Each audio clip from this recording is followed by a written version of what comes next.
మీనా బాలు బొమ్మల కొలువులో ప్రభావతికి షాక్ ఇచ్చిన సుగుణమ్మ చింటూ. ఇంతకు ఏం జరిగింది? అసలు మీనా బాలు బొమ్మల కొలువులో ప్రభావతికి సుగుణమ్మ చింటూ షాక్ ఇవ్వడం ఏంటి? అసలు సుగుణమ్మ చింటూ వచ్చారా? మరి ప్రభావతికి ఏం షాక్ ఇచ్చారు? ఇదంతా కూడా వీడియోలో చూసి తెలుసుకునేద్దాం. రాబోయే ఎపిసోడ్స్లో గుండె నిండా గుడిగంటల సీరియల్లో ఏం జరగబోతుందో ముందుగా తెలుసుకోవాలి అనుకుంటే వీడియోని లైక్ చేసి ఛానల్ని సబ్స్క్రైబ్ చేసుకోండి. మొత్తం మీరు చూసుకున్నట్లయితే రోహిణి బాలు దగ్గర ఉన్న ఫోన్ని కొట్టేసి అందులో శివకు సంబంధించిన వీడియోని గుణాకు పంపించడం కోసం అష్ట కష్టాలు పడుతుంది. బాలు ఫోన్ ఛార్జింగ్ పెట్టి బాత్రూంలోకి వెళ్తే బాలు ఫోన్ని కాస్త తీసుకుని మంచం కిందకు దూరి ఇటు బాలు మీనా రొమాన్స్ చేసుకుంటుంటే కింద ఉండి చూడలేక అక్కడి నుంచి వెళ్ళలేక ఇంకా నరకయాతనలాగే అనిపిస్తుంది రోహిణికైతే. మొత్తానికైతే బాలు మీనా వెళ్ళిపోతారు, కానీ ఫోన్ వెతుక్కుంటూ వెళ్ళేసరికి గబగబా ఫోన్ ఛార్జింగ్లో పెట్టేస్తుంది. కానీ వీడియో సెండ్ కాదు. సెండ్ కాకుండానే ఇంకా అక్కడి నుంచి వెళ్తుంది. ఎప్పుడైతే బాలు ఫోన్ ఓపెన్ అంటే స్విచ్ ఆన్ చేస్తాడో వీడియో ఇలా సెండ్ చేయడంతో స్విచ్ ఆఫ్ అయిపోయింది కదా. సో స్విచ్ ఆన్ చేయడంతో వీడియో సెండ్ అయిపోతుంది రోహిణికి. వీడియో సెండ్ అయిపోయేసరికి రోహిణి పార్లర్కి వెళ్ళి ఆ వీడియో నాకు సెండ్ అయితే బాగుండేది, ఈ దినేష్ గారి ప్రాబ్లం లేకుండా ఉండేది అనుకునే లోపు ఫోను సౌండ్ వినిపిస్తుంది. సౌండ్ వినబడడంతో వీడియో వచ్చినట్టుందని వీడియో చూసి వెంటనే ఆ వీడియోని గుణాకు ఫార్వర్డ్ చేస్తుంది. ఇంకా ఇదిలా ఉంటే శివ పూర్తిగా మారిపోయాడు కదా. ఎప్పుడైతే మీనా తలకు గుణ వల్ల దెబ్బ తగిలిందో అప్పుడు మారిపోయాడు కదా. మారిపోయిన వాడు కాలేజీకి వెళ్తూ ఉంటే అప్పుడే మీనా అక్కడికి వచ్చి శివకైతే 500 రూపాయలు ఇస్తుంది. ఇచ్చిన తర్వాత చాలా సంతోషంగా వద్దు అని చెప్పినా ఉంచరా నీ ఖర్చుల కోసం ఉంటాయి కదా అని చెప్పి మీనా అయితే ఇస్తుంది. ఇంకా అలా ఇచ్చిన తర్వాత వెళ్ళిపోయిన తర్వాత పంతులు గారు మీనాకు బొమ్మల కొలువు పెట్టుకోమని, బొమ్మల కొలువు పెట్టుకుంటే పిల్లలు పుడతారని, పెట్టుకోండమ్మా మీనా అని చెప్పి పంతులు గారు సలహా ఇవ్వడంతో సరే ట్రై చేస్తాను అనగానే, అక్క మరి మీ అత్తయ్య గారు ఒప్పుకుంటారా అని చెప్పాను. కానీ అదే డౌటే నాకు. మా అత్తయ్య నేను ఏం చేస్తానన్నా ఒప్పుకోదు. మరి ఏమంటారో ఏంటో, ముందైతే మీ బావకు చెప్పి చూస్తాను అని చెప్పి మీనా అయితే ఇంటికి వస్తుంది. ఇంటికి వచ్చిన తర్వాత వంట చేస్తూ ఆలోచిస్తూ ఉంటుంది. బొమ్మల కొలువు పెట్టుకోవాలని ఉంది, పెట్టుకోవడానికి అత్తయ్య గారు ఒప్పుకుంటే బాగున్ను అని ఆలోచిస్తూ ఉంటుంది మీనా అయితే. ఆలోచిస్తూ ఉండగానే ఇంకా బాలు వస్తాడు. మీనా అని చెప్పాను కానీ ఏంటండి అనేసరికి, ఏంటి అలా డల్గా ఉన్నావు, ఏం జరిగింది అనగానే, నేను మిమ్మల్ని ఒకటి అడుగుతాను, మీరు ఒప్పుకుంటారా అంటూ మీనా బాలు షర్ట్ బటన్ని లాగుతూ అడుగుతూ ఉంటారు కదా. ఏదైనా బర్తన్ కావాలి అంటే మారం చేసినట్టుగా అలా అడిగేసరికి, ఇప్పుడు నీకేం కావాలి చెప్పు, చీర కావాలా అని చెప్పాను. కానీ కాదు, బొమ్మల కొలువు పెట్టుకుందామండి అనేసరికి, బొమ్మల కొలువా? బొమ్మల కొలువు అంటే ఏంటి? బొమ్మలన్నీ కలిసి స్టెప్స్గా పెట్టి బొమ్మల కొలువు పెట్టుకుంటే మంచిదంటండి. మన ఇద్దరి మధ్య గొడవలు వస్తున్నాయి, ఇంట్లో సమస్యలు వస్తున్నాయి, అలాగే ఏ సమస్య లేకుండా మనకు పిల్లలు పుట్టాలి అంటే బొమ్మల కొలువు పెట్టుకుంటే బాగుంటుందండి అనగానే, పెట్టుకుంటే బాగానే ఉంటుంది కానీ మా ప్రభావతమ్మ ఒప్పుకోవాలి కదా అని చెప్పాను. కానీ అదేనండి నాకు అనుమానంగా ఉంది. సర్లే, నువ్వైతే బొమ్మల కొలువు పెట్టుకోవాలని ఆశపడుతున్నావు కదా, నేను మా నాన్న నొప్పిస్తానంటూ బాలు కాస్త వెళ్ళి సత్యం దగ్గరికి వెళ్తాడు. సత్యాన్ని కూడా మీనా ఏ రకంగా అయితే బాలుని అడిగిందో సత్యం కూడా అలాగే బాలు కూడా సత్యాన్ని అలాగే దువ్వుతూ ఉంటాడు. ఏంట్రా ఎప్పుడూ లేనిదేంటి, ఏమైనా కావాలా, డబ్బులు ఏమన్నా కావాలా? అయినా నువ్వు నాకు డబ్బులు ఇస్తావు కానీ నా దగ్గర నుంచి నువ్వు తీసుకోవు, చెప్పు ఏంటి అనగానే, మీనా ఎప్పుడు నన్ను ఏమీ అడగలేదు నాన్న, బొమ్మల కొలువు పెట్టుకుంటాను అని అడిగింది అని చెప్పనేసరికి, బొమ్మల కొలువా? బొమ్మల కొలువు పెట్టుకుంటే పిల్లలు పుడతారని ఎవరో చెప్పారంట, అందుకు బొమ్మల కొలువు అంటుంది అని చెప్పనేసరికి, సరే పెట్టుకోండి అనగానే, మేం పెట్టుకుంటాం, సరే ప్రభావతం ఒప్పుకోవాలి కదా, నేను ఉన్నాను కదా ప్రభావతిని ఒప్పించడానికి, నేను ఒప్పిస్తాను అని చెప్పి ఇంకా అందరి ముందు కూడా ప్రభా అని చెప్పి పిలవడంతో, ఏంటండి అనేసరికి, మీనా బాలు బొమ్మల కొలువు పెట్టుకోవాలనుకుంటున్నారు అని చెప్పనగానే, బొమ్మల కొలువా? ఎందుకు అంకుల్ బొమ్మల కొలువు? అయినా అది పెద్ద ఖర్చు, అప్పుడు అదంతా అవసరమా? ఇంట్లో ఎవరికీ ఖాళీ లేదు, ఈ ఇల్లు కూడా ఖాళీగా లేదు, బొమ్మల కొలువు పెడితే ఇల్లు ఖాళీగా ఉండాలి, అందరూ వస్తారు, చాలా ఇబ్బంది అవుతుంది అని చెప్పి మాట్లాడేసరికి అవును నిజమే అని మనోజ్ కూడా మాట్లాడతాడు. బొమ్మల కొలువు అంటే ఏంటి రవి అనగానే, బొమ్మల కొలువు అంటే ఇక్కడ స్టెప్స్లా వేసి దాని మీద బొమ్మలు పెట్టి అందరూ పాటలు పాడతారు, చాలా సంతోషంగా ఉంటుంది, పెట్టుకుందాము మే అంకుల్ అని చెప్పనగానే నాకేం అభ్యంతరం లేదమ్మా, మీ ప్రభావతే ఒప్పుకోవాలి అనగానే ప్లీజ్ ఆంటీ ఒప్పుకోండి ఆంటీ అంటూ శృతి అనేసరికి ఏం అవసరం లేదా ఆంటీ, వీళ్ళు అలాగే మాట్లాడతారు, బొమ్మల కొలువు కట్ట ఏం వద్దు అని రోహిణి చెప్తుంది. రోహిణి చెప్పేసరికి ప్రభావతి అలా ఉండిపోవడంతో పబ్బీ అని చెప్పాను. కానీ ఏంటి సత్యం అంటూ ఇద్దరు కూడా అప్పుడు ఇంతకుముందు సుశీలమ్మ ఇంటికి వెళ్ళినప్పుడు ఇద్దరు కూడా కొంచెం రొమాన్స్ చేసుకున్నారు కదా, ఆ రకంగా బొమ్మల కొలువు పెట్టుకుంటారంట పబ్బీ అని చెప్పనేసరికి సరే సత్యం అని ఒప్పేసుకుంటుంది. ఇంకో మీనా బాలు బొమ్మల కొలువు పెట్టుకోండి, మీ అత్తగారు ఒప్పేసుకుంది అనగాని ఇప్పుడు ఒప్పుకున్నాను అనగాని ఇప్పుడే ఒప్పుకున్నావమ్మా, నువ్వు నాన్న నిన్ను రొమాంటిక్గా పబ్బి అని పిలిచినప్పుడే నువ్వు మాయలో పడి ఒప్పేసుకున్నావు అంతే అని చెప్పనేసరికి సరే ఒప్పుకున్నాను కదా పెట్టుకోండి అని చెప్పి ప్రభావతి కాస్త డాన్స్ క్లాస్కి వెళ్ళిపోతుంది. మీనా బాలు బొమ్మల కొలువు పెట్టుకోవడానికి మీ అత్తగారు ఒప్పుకున్నారు, మీరు మీ అమ్మ వాళ్ళని కూడా పిలవండి అర్థమవుతుందా అనగాని అలాగే మామయ్య అని చెప్పి ఇంకా చాలా సంతోషంగా బొమ్మల కొలువుకి కావాల్సినవేంటో అన్నీ కూడా పంతులు గారిని అడిగి తెలుసుకోవడం కోసం మీనా అయితే అక్కడికి వెళ్తుంది. వెళ్ళేసరికి ఇంకా మీనా వాళ్ళ అమ్మతోటి పంతులు గారితోటి మాట్లాడుతుంది. ఇంక ఇక్కడ ప్రభావతి వీళ్ళింటికి వెళ్ళింది కదా, కామాక్షి ఇంటికే కదా రోజు డ్యాన్స్ స్కూల్కి వెళ్తుంది. అక్కడికి వెళ్ళేసరికి స్టూడెంట్స్ ఇంకా రారు. ప్రభావతి వచ్చి కూర్చుని ఆలోచిస్తూ ఉంటుంది. ఏంటొదినా ఏదో పెద్ద సమస్య వచ్చినట్టు అలా ఆలోచిస్తున్నావు అని చెప్పాను. కానీ ఏమీ లేదు వదినా, మీనా బాలు బొమ్మల కొలువు పెట్టుకుంటామని మా ఆయన్ని ఒప్పిస్తే మా ఆయన కాస్త నన్ను దువ్వి ఒప్పుకునేటట్టు చేశాడు అని చెప్పనేసరికి ఏంటొదినా ఏంటి నువ్వనేది అంటే ఇప్పుడు ఇంట్లో బొమ్మల కొలువు పెడుతున్నారా అనగానే అవునొదినా బొమ్మల కొలువే పెడుతున్నాము అని చెప్పనేసరికి అలా బొమ్మల కొలువు పెడితే పిల్లలు పుడతారంట అందుకోసమని పెడుతున్నాము అని అనగానే ఒకవేళ మీనా బాలుకి ముందు పిల్లలు పుట్టేస్తే బొమ్మల కొలువు వాళ్ళే పెట్టారు కదా అని చెప్పి కామాక్షి డౌట్ వ్యక్తం చేస్తుంది. వాళ్ళు పెట్టడం ఏంటి, ముగ్గురు కోడళ్ళ చేత బొమ్మల కొలువు పెట్టిస్తాను, ముగ్గురు కోడళ్ళు కలిసి పూజ చేసేటట్టే చేస్తాను అనగానే ఆ పని చెయ్యొద్దునా ఎవరికి ముందు పుడతారో చూద్దాము అని కామాక్షి చెప్పడం జరుగుతుంది. చెప్పిన తర్వాత సరే అని కానీ మిగిలిన వాళ్ళని పార్టిసిపేట్ చేయించాలని ప్రభావతి అనుకుంది. కానీ దానికి కావాల్సిన పెట్టుబడి బొమ్మల కొలువుకు కావాల్సిన పూజా సామాగ్రి అన్నీ కూడా మీనా బాలుయే కొనుక్కుంటూ ఉంటారు. ఇంకా ఆల్రెడీ మీనా పంతులు గారి దగ్గరికి వెళ్ళింది కదా, బాలుకి ఫోన్ చేసేసరికి బాలు అక్కడికి వస్తాడు.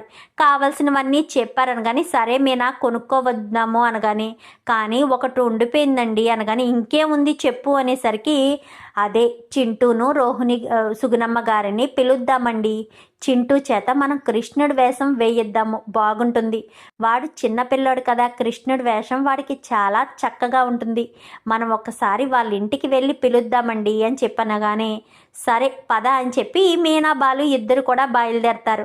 దగ్గరే కదా ఎంత ఒక గంట జర్నీ. ఇంకా ఇద్దరు వెళ్ళేసరికి రెండు మీనా రెండు బాలు అని లోపలికి పిలిచిన తర్వాత కూర్చోబెడతారు. అమ్మ మీనా బొమ్మల కొలువు పెట్టుకోవాలనుకుంటుంది, బొమ్మల కొలువు పెట్టుకుంటే పిల్లలు పుడతారంట కదా అందుకని మీనా బొమ్మల కొలువు పెడుతుంది అని చెప్పనేసరికి అవునా మీరు తప్పకుండా రావాలమ్మా, అలాగే చింటూను కూడా కృష్ణుడి వేషం వేయించి తీసుకురండి అని చెప్పనేసరికి సరే బాలు అని చెప్పి అనగానే ఏంటి అంకుల్ ఇలా వచ్చారు, నువ్వు కృష్ణుడి వేషం వేస్తావా అనగానే ఓ వేస్తాను, నాకు కృష్ణుడిలా గెటప్ వెయ్యాలంటే చాలా ఇష్టం అని చెప్పాను. కానీ తప్పకుండా తీసుకురండి అమ్మా అని చెప్పని వెళ్ళిపోతారు. వెళ్ళిపోయేసరికి ఆ విషయం రోహిణికి చెప్పడానికి సుగుణమ్మ ప్రయత్నిస్తుంది.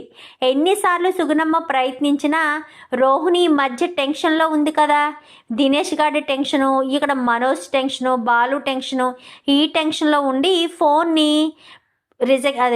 బ్లాక్ లిస్ట్లో పెట్టింది కదా, సో అలానే ఉండిపోతుంది కానీ కాల్స్ వచ్చేటట్టు ఉండవు. మిస్డ్ కాల్ పడితే అమ్మ ఏదైనా చేస్తే చూద్దాం అనుకుంటుంది కానీ అప్పుడు కొంచెం ప్రాబ్లం ఉండి మిస్డ్ కాల్ కూడా పడకపోవడంతో ఇదేంటి రోహిణి ఫోన్ పని చేయడం లేదు అని విద్యకు చేస్తే విద్య ఫోన్ కూడా అప్పుడే రిపేర్ అవుతుంది. షాప్లో ఇవ్వడంతో విద్య ఫోన్ కూడా ఉండదు. సో ఇంకా వీళ్ళిద్దరికీ కాంటాక్ట్ మిస్ అవుతుంది. మిస్ అయ్యేసరికి మీనా బాలు వచ్చారన్న విషయం చెప్పకుండానే వీళ్ళు బయలుదేరిపోదామని సిద్ధపడిపోతారు. ఆల్రెడీ స్కూల్లో ఇంతకుముందు కృష్ణుడు వేషం వేసిన డ్రెస్ ఉంటే ఆ డ్రెస్ తోటే రెడీ చేసి చాలా చక్కగా నెమలికవి అన్నీ పెట్టి కృష్ణుడుగా రెడీ చేసి సుగుణమ్మ కాస్త తీసుకువెళ్దాము అని ఫిక్స్ అయిపోయి మొత్తం అంతా అరేంజ్మెంట్లు చేసుకుంటుంది. ఇంకా బొమ్మల కొలువు ఏ రోజైతే పెట్టాలనుకున్నారో ఆ రోజు సాయంత్రం అందరినీ కూడా పిలుస్తారు. ఇంకా మీనా బాలు చక్కగా బొమ్మల కొలువుకి కావాల్సినవన్నీ తీసుకుని రెడీ చేస్తూ ఉంటారు. బొమ్మల కొలువు అంతా కూడా ఇటు శృతి ఇటు రోహిణి మొత్తం ముగ్గురు కూడా అక్కడే ఉండి కామాక్షి మొత్తం అందరూ కూడా ఇలా చక్కగా సర్ది ఇంకా మీరే కదా చేసుకుంటున్నారు పూజ అని ఇంకా మీనా బాలు అందరూ కూడా చక్కగా సర్దుకుంటారు. ఈలోపు పార్వతి సుమతి వీళ్ళు వస్తారు. రండి చెల్లమ్మ రండి సుమతి అని చెప్పి లోపలికి తీసుకొచ్చి సత్యం కూర్చోబెట్టిన తర్వాత సుగుణమ్మ చింటూ ఇద్దరు వస్తారు. చింటూని వీళ్ళు చెప్పినట్టుగానే కృష్ణుడు వేషంలో చేసి తీసుకొచ్చేసరికి వీళ్ళని చూసేసరికి ఒక్కసారిగా షాక్ అయిపోతుంది రోహిణి. ఇదేంటే మీ అమ్మ వాళ్ళు వచ్చారు, పైగా చింటూని కృష్ణుడి వేషంలో తీసుకొచ్చారేంటి, నీకొక్క మాట కూడా చెప్పలేదనకని నాకెక్కడ చెప్పారే, నాకే విషయం చెప్పలేదు అంటూ చెప్పేసేసరికి ఇదేంటే ఇలా జరిగింది, చెప్పకపోవడం ఏంటే అనగాని ఏమోనే నాకేం తెలుసు, చెప్పలేదు అంటున్నాను కదా. ఇంకా రోహిణి అలా చూస్తుండగానే మీనా బాలు అయితే వీళ్ళని దగ్గరికి తీసుకుని వాడిని తీసుకొచ్చి ఒళ్ళో కూర్చోబెట్టుకుని తన బిడ్డలనైతే ఎలా ఒళ్ళో దగ్గరికి కూర్చోబెట్టుకుంటారో ఆ రకంగానే దగ్గరికి కూర్చోబెట్టుకునేసరికి అది చూసి ఇంకా రోహిణి అయితే ఇదేంటి వీళ్ళకి ఎంత చెప్తున్నా బుద్ధి లేదు, వీళ్ళు ఎందుకు పదే పదే ఇక్కడికి వస్తూ ఉంటారో నాకు అర్థం కావట్లేదు, ప్రతిసారి ఎందుకు ఈ రకంగా నన్ను టెన్షన్ పెట్టాలనుకుంటున్నారు, ప్రతిసారి ఇలాగే టెన్షన్ పెడుతూ ఉంటే ఇంకా నాకు ఏదో ఒకటి వచ్చేటట్టు ఉందే అంటూ మాట్లాడేసరికి అలా ఎందుకు అనుకుంటావే, అయినా నీకు చెప్పారేమో నువ్వే వినిపించుకోలేదేమో అనగానే లేదే నాకు అసలు ఫోనే చేయలేదు మా అమ్మ, ఫోన్ చేయకుండానే ఇక్కడికి వచ్చేసింది, ఇప్పుడు నేను ఏం చేయాలి అనగానే సర్లే వచ్చేసారు కదా నువ్వేం టెన్షన్ పడకు, వచ్చేసిన వాళ్ళని వెళ్ళిపోమని ఎలా చెప్తావు, ఎలా చెప్పలేవు కాబట్టి సైలెంట్గా ఊరుకోవడమే మంచిది అనగాని ఏమోనే బాబు, ఎప్పుడు మా అమ్మ ఏదో ఒక టెన్షన్ పెట్టకుండా అయితే ఉండదు, ప్రతిసారి నాకు ఒక ఇది టెన్షన్ మొదలైపోతుంది అని చెప్పనగానే సర్లే వదిలేసే నువ్వు టెన్షన్ పడకు అని ఇంకా విద్య కాస్త నచ్చ చెప్పేసరికి సైలెంట్గా ఉంటుంది. మీనా బాలు ఇద్దరు ఒళ్ళో కూర్చోబెట్టుకునగానే మొత్తం అందరూ కూడా వస్తారు. బొమ్మల కొలువు చాలా చక్కగా ఏర్పాటు చేసావు మీనా అంటూ అందరూ కూడా చెప్తారు.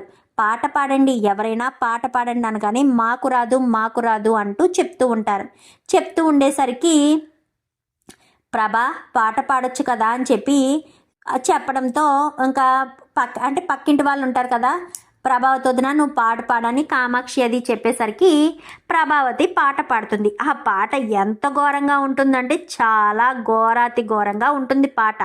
ఆ పాట పాడుతూ ఉండగానే ఏంటి ఇది అసలు పాటేనా అంటూ మిగిలిన వాళ్ళంతా కూడా చెవులు మూసుకున్నట్టు వినలేని పరిస్థితిలో ఉంటే సత్యం మాత్రం వాహ్వా వాహ్వా అని మళ్ళీ వన్ మోర్ టైం అంటూ చెప్తూ ఉంటాడు. ఇదేంటి నాన్న నీకు అంత వినసొంపుగా ఉందా, అమ్మ అంటే అంత ప్రేమ ఉంటే ఉండొచ్చు కానీ పాట ఏం బాగుంది నాన్న, అది గాడిదలు కోయిల్లాగా గాడిద గొంతులా ఉంది కదా అనగాని మీ అమ్మకు నేను కూడా పొగడకపోతే మీ అమ్మకు కొమ్ములు వచ్చేస్తాయిరా, మనం చెప్తే మీ అమ్మ ఆపదు, అందుకే మీరంతా సైలెంట్గా ఉన్నా నేను మీ అమ్మను పొగుడుతున్నాను, ఎందుకంటే బొమ్మల కొలువు కొప్పించింది నేనే కదా, మీ అమ్మకు కోపం వస్తే పిచ్చొచ్చేస్తుందని అనేసరికి మరి ఇప్పుడు ఈ పాట ఎలా ఆపించాలి నాన్న అని చెప్పనగానే పక్కింటి వాళ్ళు ఎదురింటి వాళ్ళు చెప్తారులేరా, అప్పుడు మీ అమ్మాయి ఆపేస్తుందిలే అని సత్యం బాలుకి చెప్తాడు. ఈలోపు పక్కింటి ఆవిడ, ఏ ప్రభ మమ్మల్ని ప్రశాంతంగా పడుకోనివ్వవా ఏంటి? ఏంటా పాటల సౌండు? అయినా పాటేటమ్మా బాబు, వినలేక చస్తున్నాము అంటూ తిట్టడంతో ప్రభావతి సైలెంట్ అయిపోతుంది. అమ్మ మీనా, నువ్వు పాట పాడమ్మా అంటూ కామాక్షి మీనాకు చెప్తుంది. నన్ను పాడమన్నావు కదా, దాన్ని పాడమంటావేంటి అనగానే, నీ గొంతు ఎలా ఉందో నీకే తెలిసింది కదా వదిన. మీనా పాట పాడుతుంది విను అనగానే మీనా పాట పాడడం మొదలు పెడుతుంది. చక్కగా పాట అంతా కూడా పూర్తిగా పాడేసరికి అందరూ కూడా, మీనా గొంతుని చాలా చక్కగా పాడేవమ్మా అంటూ అందరూ మెచ్చుకోవడంతో పాటు మీనాను కూడా చాలా మెచ్చుకుంటారు. మెచ్చుకునేసరికి ఇంకా అందరూ అలా చూస్తూ ఉండగానే ప్రభావతి క్లాప్స్ కొడదామనుకుంటుంది, కానీ అంత గమ్మున మీనాను మెచ్చుకోవడం ప్రభావతికి ఇష్టం ఉండదు కదా. సో ప్రభావతి మెచ్చుకోకుండానే ఇంకా అంతా కూడా చక్కగా కూర్చుని చేస్తూ ఉండగా, నీకు ఎవరూ లేరని బాధపడకు, మేమున్నాంరా అంటూ మాట్లాడుతుంది. మీనా అయితే చింటూతో మాట్లాడేసరికి అసలే రోహిణి కారాలు మిరియాలు నూరుతూ ఉంటుంది. ఎవరూ లేరని బాధపడకు, మేమున్నామని అన్న మాటతో పాటు, నీకు మా ఇంటి దగ్గర ఉండడం ఇష్టమేనా? మా ఇంటి దగ్గర ఎప్పటికీ ఉండిపోతావా? నిన్ను మేము దత్తత తీసుకోవాలనుకుంటున్నాము, నీకు ఇష్టమేనా అంటూ చింటూని అడుగుతూ ఉంటుంది మీనా. అదంతా కూడా సుగుణమ్మ విని, ఏం మాట్లాడుతున్నావు మీనా? మాకు ఎవరూ లేరు, మేము అనాథలము అంటూ మాట్లాడతావేంటి? మాకు ఉన్నారు. నాకు నా కూతురుంది, తనకు తన తల్లి ఉంది. మా ఇద్దరికి నా కూతురు వాడి తల్లి ఇద్దరు ఒక్కటే కాబట్టి మాకు తోడుంది. నువ్వు అలా ఆలోచించకుండా మేమేదో అనాథలం అన్నట్టు, ఆడికి తల్లి లేదు అన్నట్టు మాట్లాడతావేంటి అని చెప్పనేసరికి, అది కాదమ్మా వాడు అని చెప్పాను. కానీ చాలే మీనా, ఏం మాట్లాడుతున్నావు? పోనీలే కదా, నా బిడ్డ లాంటి దానివి అని ఇంటికొచ్చి మరీ పిలిచావని వాడికి కృష్ణుడి వేషం వేసి మరీ ఇక్కడికి తీసుకొచ్చినందుకు నీకు ఎవరూ లేరని బాధపడకు, అనాథవని ఫీల్ అవ్వకు అంటూ మాట్లాడతావేంటి? అంటే వాడు బాధపడుతున్నాడా? నీకు చెప్పాడా? అంతేలే, ఎవరికి చనువు ఇవ్వకూడదు, చనువిస్తే ఇలాగే ఉంటుంది అని చెప్పి ఇంకొక సుగుణమ్మ మాట్లాడేసరికి ఒక్కసారిగా అందరూ షాక్ అయిపోతారు. రోహిణి కూడా అలా చూస్తూ ఉండిపోతుంది. ఏంటి మీ అమ్మ అంత పెద్ద ట్విస్ట్ ఇచ్చింది అనగానే, నాకు అదే అర్థం కావట్లేదే అని చెప్పి రోహిణి అలా చూస్తూ ఉండగానే, ఇప్పుడు మీనా అన్న దాంట్లో తప్పేముంది? వాళ్ళ అమ్మ ఎక్కడుందో ఏంటో ఎవరికి తెలుసు? ఈ పిల్లోడిని మిమ్మల్ని వదిలేసి పోలేదా అనగానే, వదిలేసి వెళ్ళిందంటే తన అవసరాల కోసం కాదు, మమ్మల్ని పెంచడం కోసం వెళ్ళింది. ఆ మాత్రం దానికే నా కూతురు నన్ను వదిలేసి వెళ్ళిపోయింది అంటే మాత్రం నేను అస్సలు ఊరుకోను. అయినా మేము ఇక్కడికి రావడం మాది బుద్ధి తక్కువ. ఎప్పుడు ఎన్నిసార్లు ఇక్కడికి వచ్చినా ఏదో ఒక అవమానం జరుగుతూ ఉన్నా మేము అవేమీ మనసులో పెట్టుకోకుండా మేము ఇక్కడికి వస్తున్నాం చూడండి, అందుకు మాది బుద్ధి పొరపాటు అంటూ ఇంకా మాట్లాడేసరికి ఏం మాట్లాడాలో అర్థం కాదు. ఇంకా బాలు మీనాకైతే అది కాదమ్మా అంటూ నచ్చ చెప్పే ప్రయత్నం చేస్తారు, కానీ సుగుణమ్మ మాత్రం రెచ్చిపోయి మాట్లాడుతూ ఉంటుంది. ప్రభావతి బాలుని మీనాను అంటే ఎదుటి వాళ్ళన్నా కొంచెం బాధ ఉంటుంది కదా, తను ఎన్ని మాటలైనా అనొచ్చు కానీ ఎదుటి వాళ్ళు అనకూడదు కదా. ఏంటమ్మా, పోనీలే కదా అని పిలిచినందుకు, ఆ బిడ్డను తన సొంత బిడ్డల్లా చూస్తున్నందుకు నువ్వు ఇలానేనా మాట్లాడేది? అయినా వాళ్ళెవరు నా మనవణ్ణి సొంత బిడ్డలా చూడడానికి? అయినా బుద్ధి పొరపాటు మాది అని చెప్తున్నాం కదా, ఇంకెప్పుడు ఇక్కడికి రావద్దురా.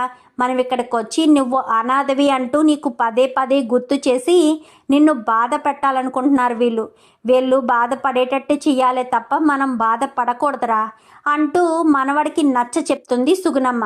పదరా వెళ్దాము అని చెప్పి ఇంకా చేయి పట్టుకుని పిలుస్తున్నా కానీ వినిపించుకోకుండా ఆ రాత్రిపూటే వెళ్ళిపోయేసరికి ప్రభావతి అలా చూస్తుంది. ఇదేంటిది, ఎప్పుడూ లేనిది ఈవిడ ఎంత కఠినంగా మాట్లాడుతుంది?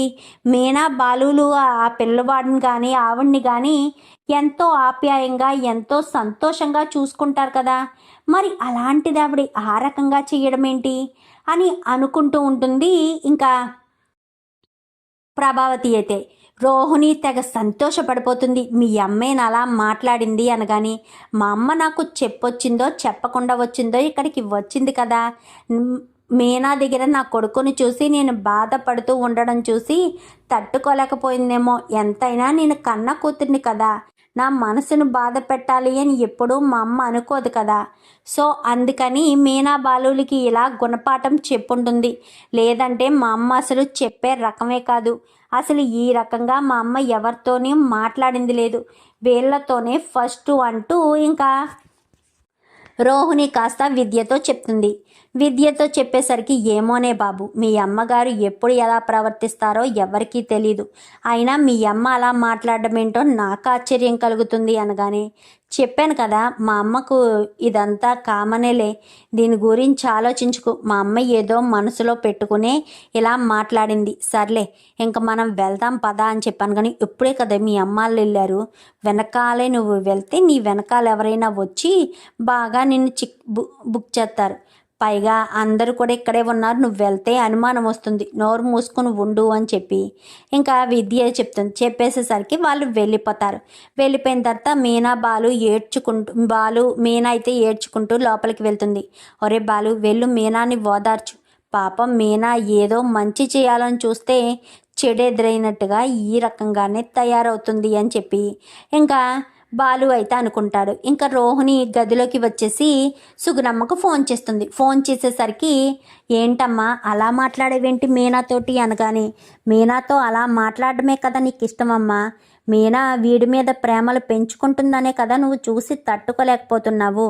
ఎంతైనా నువ్వు నా కన్న కూతురివి, నీ మనసును నేను నొప్పిస్తానా, నీ మనసుని నేను బాధ పెడతానా, అందుకే మీనా వాళ్ళతో ఆ రకంగా మాట్లాడవలసిన పరిస్థితి వచ్చింది అనేసరికి, సరే అమ్మా జాగ్రత్తగా వెళ్తున్నారా అనగానే, జాగ్రత్తగానే వెళ్తున్నాము, ఎవరి ఇంటికొచ్చినా కానీ మీరు ఏమీ తొందరపడద్దు, నాకే విషయం చెప్పు, నువ్వు టెన్షన్ పడితే మాత్రం అనవసరంగా చాలా ప్రాబ్లంలో ఇరుక్కోవాల్సి వస్తుంది అనగానే, ఎందుకు రోహిణి అలా చెప్తుందంటే, వర్ధను దినేష్ గాడు ఇలా రోహిణి కొడుకుతోటే కదా ఫోటో తీసుకున్నాడు, సో అందుకని రోహిణి డబ్బులు ఇవ్వడం లేట్ అయితే ఎక్కడ కొడుకుని తీసుకెళ్ళిపోతాడు అన్న ఉద్దేశంతో రోహిణి వాళ్ళమ్మతో అలా చెప్తుంది. మీనా బాధపడుతూ ఉండగానే ఇంట్లోకి వస్తారు. ఎందుకమ్మా మీనా అంతలా బాధపడుతున్నావు అని చెప్పి పార్వతి సుమతి అంటూ ఉండగానే, ఏం చేయమంటావమ్మా, నేను వాడి మీద ప్రేమ పెంచుకున్నాను, కానీ వాళ్ళు ఏటో మాకు పిల్లలు పొట్టలేనట్టు ఈ రకంగా వాడిని దగ్గరికి తీసుకుంటున్నట్టు ఈ రకంగా మాట్లాడుతున్నారు. నాకు చాలా బాధ కలిగింది. ఎప్పుడు లేనిది ఆవిడ ఎందుకు అలా మాట్లాడిందో తెలియడం లేదమ్మా అని చెప్పనేసరికి, వదిలేసాం మీనా, మీరైతే ఏ కల్లా కపటం లేని వాళ్ళు కాబట్టి అంతా మన వాళ్ళు మన కోసమే అంటూ మాట్లాడతారు అని చెప్పి ఇంకా పార్వతి ఇటు సుమతి ఇద్దరు కూడా మీనాకు నచ్చ చెప్పి అక్కడి నుంచి వెళ్ళిపోతారు. వెళ్ళిపోయేసరికి ఇంకా ఇంటికి వెళ్ళిన తర్వాత సుగుణమ్మ చాలా బాధపడుతుంది. సారీ మీనా, సారీ బాలు, మీరు చింటూ మీద అపారమైన ప్రేమను పెంచుకుంటున్నారు. మీరు అంత ప్రేమను పెంచుకుంటే తగ్గించుకోవడం చాలా కష్టం. అందుకే మీ మనసులో ఉన్న ప్రేమను తగ్గించడం కోసం నలుగురిలో ఈ మాట అంటే మీరు తట్టుకోలేకైనా సరే మాకు కొంచెం దూరంగా ఉంటారు అన్న ఉద్దేశంతోనే నేను అంత కఠినంగా మీ మనసును నొప్పించేటట్టు బాధపడ్డాను అంటూ చెప్పడంతో ఇంకా ఏం మాట్లాడకుండా అక్కడి నుంచి సైలెంట్గానే లోపలికి వెళ్ళిపోతుంది. వెళ్ళిపోయేసరికి ఏంటి నానమ్మ ఇలా మాట్లాడిందని, ఏమైంది నానమ్మ, పాపం బాలు మీనా బాలు మామ మీనా అత్త ఎంతో బాధపడ్డారు, నేను వాళ్ళతో ఉండడం నీకు ఇష్టం లేదా నానమ్మ అనగాని, నాకు కాదురా మీ అమ్మకి ఇష్టం లేదు, అందుకే ఏం చేయాలో అర్థం కాక నేను ఆ రకంగా వాళ్ళని వెళ్ళిపోమని చెప్పాను. ఏం చేయమంటావు చెప్పు, మీ అమ్మకి ఇష్టం లేని పని నేను చేసినా మీ అమ్మ నీకు దూరం అయిపోతుంది. మీనా బాలుల దగ్గరికి వెళ్ళినా అక్కడ మీ అమ్మ కనిపిస్తే ఎప్పుడైనా నీకు మీ అమ్మ మీద ప్రేమ కలిగి నువ్వు మాట్లాడాలని చూసినా మీ అమ్మ ఊరుకోదు. అందుకోసమని ఇలా చెయ్యక తప్పలేదురా, నన్ను క్షమించరా, నీకు మీనా బాలుల ప్రేమ దక్కకుండా చేశాను అని చెప్పనేసరికి, ఏం కాదులే నానమ్మ అంటూ ఇంకా ఎంతో చిన్నవాడైనా సరే మెచ్యూరిటీగా ఆలోచించినట్టుగా ఆలోచించి సుగుణమ్మనైతే అర్థం చేసుకుంటారు. కానీ బాలు మీనా మాత్రం ఏదో జరుగుతుంది అన్న ఉద్దేశంతో చూద్దాం మరి రాబోయే ఎపిసోడ్స్లో ఇలాగే జరగాలని. ఇంకా మీనా బాలులు చింటూ గురించి దూరం పెట్టినా అసలు ఎలా ఎందుకు సుగుణమ్మ మాట్లాడిందా అని బాలుకి అనుమానం వచ్చి ఆరా తీస్తే రోహిణి విషయం బయటపడుతుంది కదా. రోహిణి నిజ స్వరూపం అందరికీ తెలియాలని మీరు కూడా కోరుకుంటే వీడియో నచ్చితే లైక్ చేసి ఛానల్ని సబ్స్క్రైబ్ చేసుకుని పక్కనే ఉన్న బెల్ సింబల్లో ఆల్ పై క్లిక్ చేయండి. మీనా బాలు జోడీ గనక మీకు నచ్చితే కామెంట్లో ఎస్ అని టైప్ చేయండి. Thank you for